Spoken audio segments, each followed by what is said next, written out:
So Snowflake is at this interesting place in the AI explosion, right? Where the data meets, actually running these models. So you can see this from this bird's eye view. So what are companies actually doing right now with these models, and where is it headed? Where do you see this headed? Yeah, Snowflake has been around for now close to a decade. And it's typically been used for what we call analytical processing. Everything from people closing books to getting insight about how's their supply chain doing, or for me, for example, how is sales doing, and so on. And what AI has done is it's broken down barriers to how quickly people can get at this data. It used to be that if data is sitting in a platform like Snowflake, you need the priest class, you need analysts who can write these magical things called SQL queries and create dashboards, and that's when it shows up for a business user. Now we have systems that can take questions in natural language and be able to reliably answer them. Similarly, as anyone here that's tried to repair their washing machine knows, looking through a PDF that you search on the internet to and finding page 46 to see what that error code means, not fun. But people do this at work all the time, where they have to sift through mountains of information. People are creating a lot of interactive chatbots for just this kind of what we call unstructured information. Siemens, which makes 150,000 different kinds of devices, created a chatbot for their field workers to be able to ask questions of, I'm seeing this error code on this kind of a machine, what does it mean? It's just simple things like that. Those are the ones that are getting deployed at scale. Okay. So you led advertising at Google, and then you started this search engine, Neeva, which was actually really good. It was this privacy-focused search engine. A little bit ahead of your time, because now you see this explosion in AI search. There's Perplexity. There's people are using OpenAI, Gemini. Sure. What do you think of AI search, and what is the future of search? Yeah. I led the ads and commerce teams at Google for over 5 years, and intimately familiar with search advertising, ran the travel and shopping teams, and so on. And it's fascinating to see how rapidly it's evolving.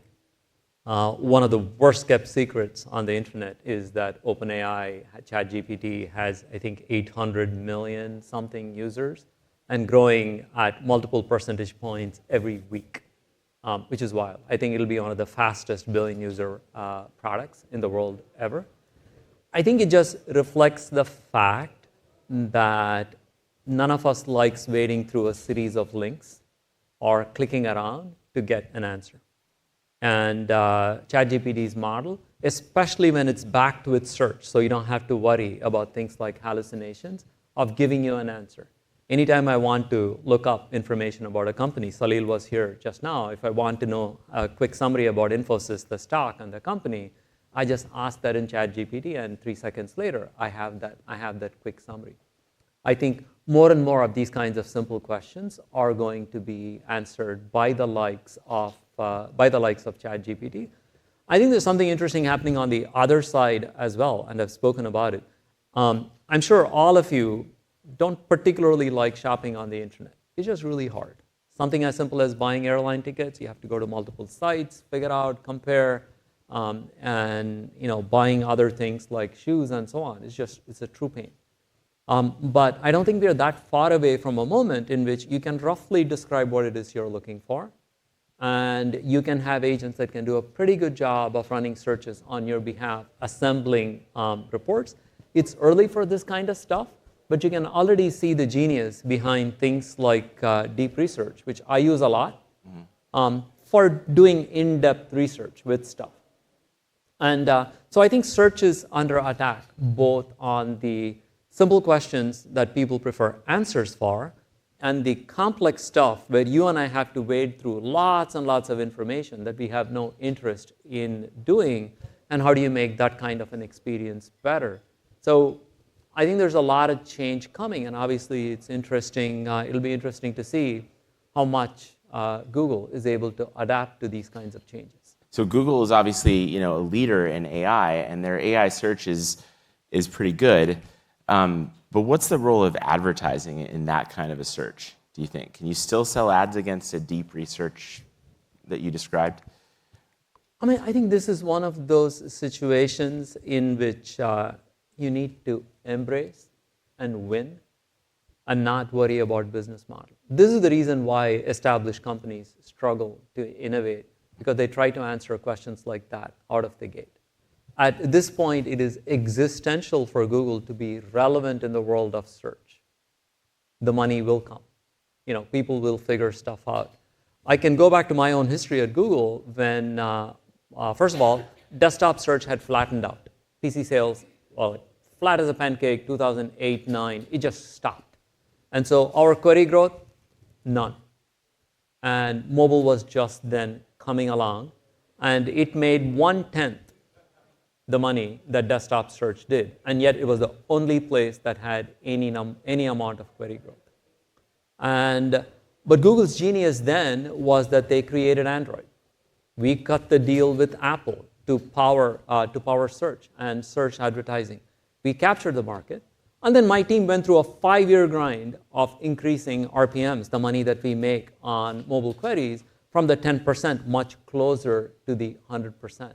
And so I think it is really important to internalize that. My funny way of saying this to my team at Google would be, it is way better to have a very large business with bad margins than to have a very small business with amazing margins.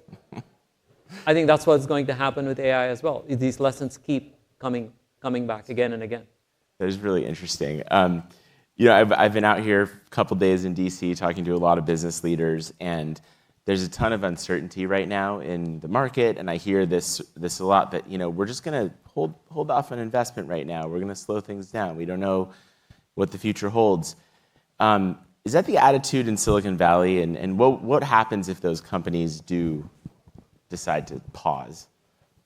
I mean, obviously, this is going to differ by company, but when it comes to tech spending, when it comes to things like Snowflake software itself, people are not going to react all that quickly to it. As I was saying earlier, people use us for things like supply chain optimization, advertising optimization, closing the books. These are not things that you can one fine day say, I want to do a little bit less of. It becomes, that's not quite how things work. Yeah. And if anything, results from companies like ServiceNow reinforce the fact that there are not yet technology headwinds, and in fact, things are fine, and things like AI are an accelerant.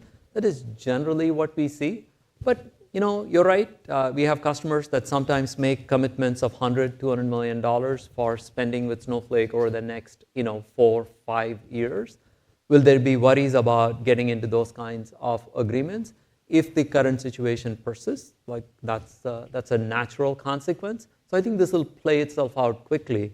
But when it comes to AI companies, when it comes to Snowflake, certainly, we are lean forward with respect to how much we think our technology can help our customers achieve. Yeah, so you're not slowing down. It doesn't make sense to slow down. Right. So you testified in the Google search trial. So I'm just curious, just broadly speaking, there's a lot of antitrust happening right now around the world. Do you think these companies really need to be reined in? And do you think it's a good idea when they are sort of leading the charge in the development of AI, which is in the national interest? Look, these are big, complicated topics.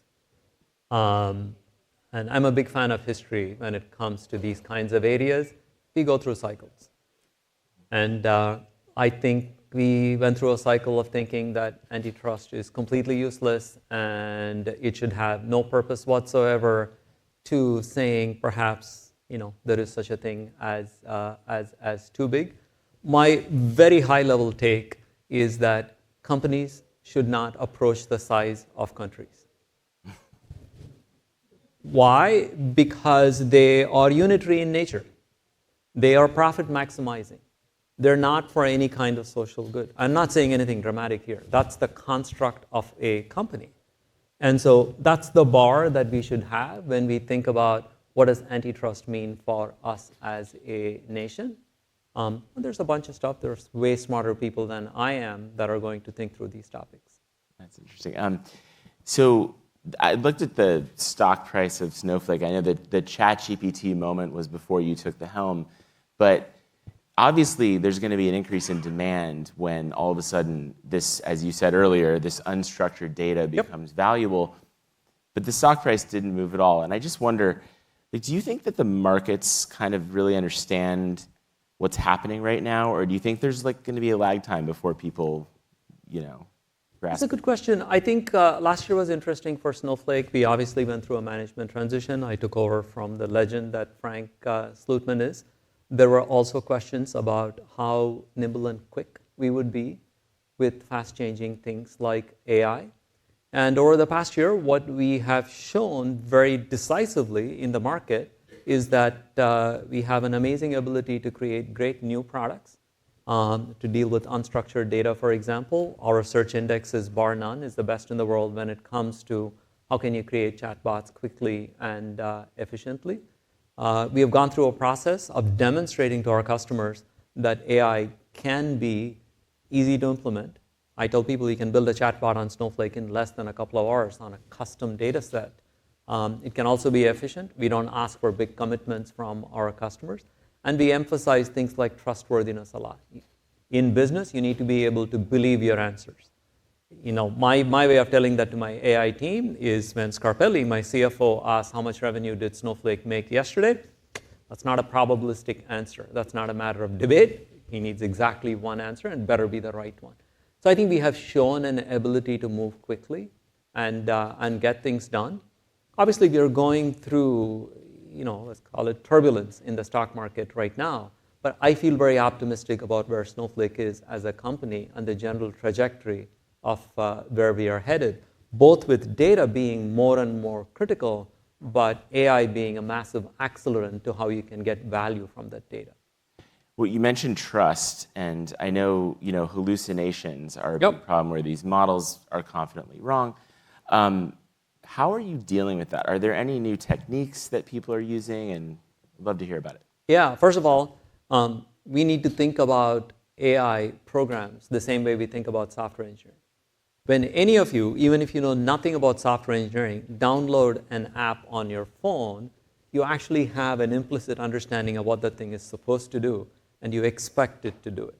It's the same as when you get, when you pay for something with your credit card, it's like you have a notion of right and wrong, and we all get super annoyed when sneaky tips get into how we pay our bills. And so I think we need to think about AI the same way. It needs to be a software engineering discipline. So we work on things like how do we help our customers measure what we call the precision. How often is an AI app correct when it gives you an answer? And then things like what fraction of questions that it should answer is it actually able to answer? It's a metric called recall. But again, this is not rocket science. People have been doing this for decades now. And we have frameworks so that when there is a new model, for example, your chatbot doesn't go crazy because the new model happens to behave differently. So it's a lot of demystification. We acquired a company called Truera to help us in this space, essentially of putting together the software engineering frameworks that says before you release a chatbot, this is the process that you have to go through. This is what right is, this is what wrong is, and this is how you iterate and make process. That's how we build these buildings. But again, every person that creates a new technology thinks they are so unique that regular things like software engineering and discipline don't apply to them. AI is going through that youthful phase. It'll mature. I think in the last seconds that we have, I'd love to know kind of what your vision of the future is, right? Because you talked about some of the use cases now, but with all of this data at your fingertips and these powerful models, where are we headed? Can these things essentially like run businesses one day? Where do you see it going? I mean, I see them go up the chain of abstraction. What I mean by that is talking to a chatbot and getting a compact answer for something that is also correct is way better than having to click through a bunch of links. Similarly, asking a question and getting a quantitative answer. How much revenue did so-and-so company make yesterday? Is it going up? Is it going down? What's the trend? To me, is a step forward from having to wade through a bunch of search results or go to a dashboard to get at the same thing. But we do compound things all the time, meaning We are going to read some piece of news. We are going to look at how did a stock perform, or how did this particular customer do as we get ready for our conversation. We are now creating systems at Snowflake that can begin to address some of these. Hey, look at 3 or 4 different data sources, assemble answers for me that will get me ready to be able to do something. The next logical step is if something is wrong or something is going exceptionally well, what are the reasons for that happening? If your revenue went up, is it in a particular region? Did it go down because it was Easter in Europe last week? It's those next steps. So to me, progress is going to get made in terms of what are more and more complicated things. We have customers, we have insurance customers that routinely do underwrite things like these buildings, and it's a multi-week project for them to look through the hundreds of PDF documents that they will get about every aspect of this building before they can decide whether they should underwrite something or not. I think that can get accelerated to a matter of hours, where a lot of the drudge work is automated. It'll be human guided. It's not the case that all of a sudden, a system can run a business. Yeah. But as we walk up this chain of abstraction, you get more and more value along the way. Well, I'm looking forward to that when that day comes. Great to talk with you. Thank you so much. Thank you so much.